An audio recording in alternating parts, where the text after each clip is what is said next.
Respected Minister Shoigu, dear colleagues, ladies and gentlemen, good morning.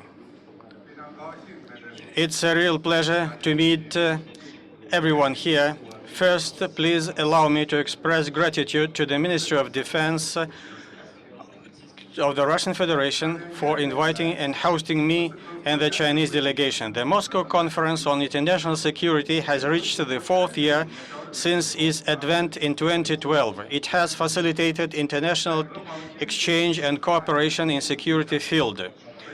I'm confident that with the joint effort from Russian colleagues and all participants, this year's conference will conclude in full success. Ladies and gentlemen, I will start with China's view on international security in our world. We think that peace, development, cooperation, and win-win are a more prominent trend of our times. It is irreversible. Those who follow it will flourish, and those who go again will wither. We think that the international structure of our world is more balanced. With the rise of new economies and developing countries as a whole, new economic centers have emerged, gradually changing the center of gravity in international politics. No single country or bloc of countries has the ability to dominate the international affairs. We are in a better position to promote international peace and common development. We think that our world is more interwoven. No country is able to keep safe alone. We are now in a multipolar and globalized world with a diversified culture and a digitalized society. It's a world staging historical changes of both competition and cooperation in economy, science and technology, and military. In such a world, countries are more connected and interdependent than ever. We are now in a community of common destiny. We think that our world is still challenged with regional instability and rising hot issues. Some of these challenges are of territorial, religious, or cultural nature, while others are the result of the pursuit by certain countries of absolute security and dominate in international and regional affairs. By doing so, these countries are pressing the security space of other members of the international community, which only complicates regional issues and intensify geostrategic competition. We think that our world is facing security challenges that are more complicated than before. The world economy is still in a recovery process. Its prospect is far from clear. The South-North gap is still worrisome. Besides, our world is blinded with a host of non-traditional security threats such as terrorism, cybersecurity, energy security, food security, climate change, and epidemic diseases. These challenges are complicated and interlinked, making international security even more elusive. Ladies and gentlemen, China is committed to international security cooperation and addressing global security challenges. We actively promote a security that is a common, comprehensive, cooperative, and sustainable, and we are willing to build and share such security with all countries for the benefit of all. But to achieve this, we need to work on the following three aspects. First, promote an international order that is fair and reasonable. Current international order, the child of the Second World War, has played a vital role in maintaining peace and security. This year marks the 70th anniversary of victory of the World Anti-Fascist War and the Chinese people's resistance against Japanese aggression. It is a year which we need to commemorate. At the invitation of the President Putin, President Xi Jinping will participate in the commemoration in Moscow. Victory is hard-won, and we will never allow revision of history and rehabilitation of past disasters. By commemorating history, we will better prepared for the future. In the face of changes in international situation and common security challenges, all countries should safeguard aims and principles of the United Nations Charter and build a new framework for international relations that features cooperative win-win. In such a new framework, countries treat each other with respect and equal footing.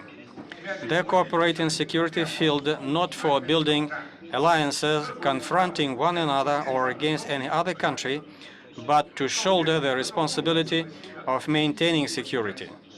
Second, always bear in mind the fundamental goal of common development. Security is only possible with development, while development enables security.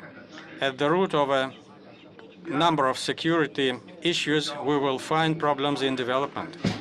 Therefore, common development is an effective way out of security stagnation and threats. Recent Chinese initiatives, including One Belt and One Road, the Asia Infrastructure Investment Bank, and Silk Road Fund, have been supported and welcomed by many countries. It demonstrates a strong wish for peace, development, and cooperation. Hence, a balanced view on security and development is required to facilitate mutual enhancement between sustainable development and sustainable security. Third, stick to dialogue and cooperation. It's a proved fact that using force at will or threatening to do so will damage security and stability, bringing long-term disturbance, even humanitarian disasters to the region. Countries should fully address legitimate concerns of one another. They should seek common ground in security issues, manage crises properly, and handle conflicts and differences sensibly. This is only possible through frank and deep dialogue and consultation and a gradual cooperation. Meanwhile, countries should join hands and step up forward in combating common threats of terrorism, secessionism, and extremism. Ladies and gentlemen, the Chinese People's Liberation Army is an active contributor to world peace, stability, and development. China is a constructive member in international security. With its growing economy, China needs a national defense and military force that commensurate with its development and needs, not only for safeguarding national interests, but also for better performing China's international obligations.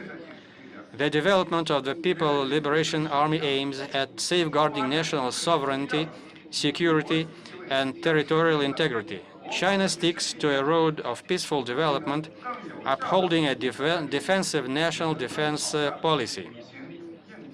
China is a major country yet to be reunified. Turmoil and crisis in the periphery often causes high security pressure.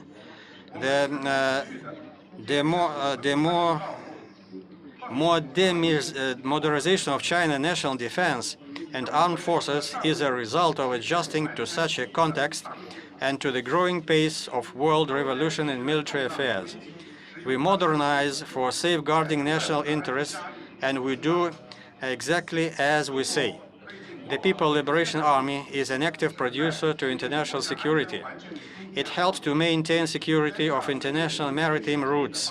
Since the end of 2008, China has sent 20 convoys with a total of 59 ships to the waters of Gulf of Aden and Somali seas, providing escort for approximately 6,000 ships, more than half of which fly foreign flags. Recently, the People's Liberation Army Navy helped to evacuate Chinese nationals and 279 foreign citizens from 15 countries, including Pakistan, Sri Lanka, Ethiopia, Germany, Poland, Japan, and Singapore, from Yemen. The People's Liberation Army provides rescue assistance in case of disasters, stemmed from its empathy for countries facing national disasters such as earthquake, tsunami, and typhoon. China always provides help in forms of rescue teams, cash, or material donations for other countries.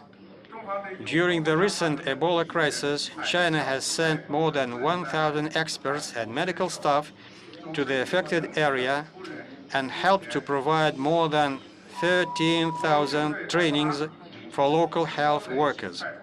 Additionally, the Chinese government provided 4 economic donations to 13 African nations, the United Nations, the World Health Organization, and the African Union. The People Liberation Army takes part of in international peacekeeping missions.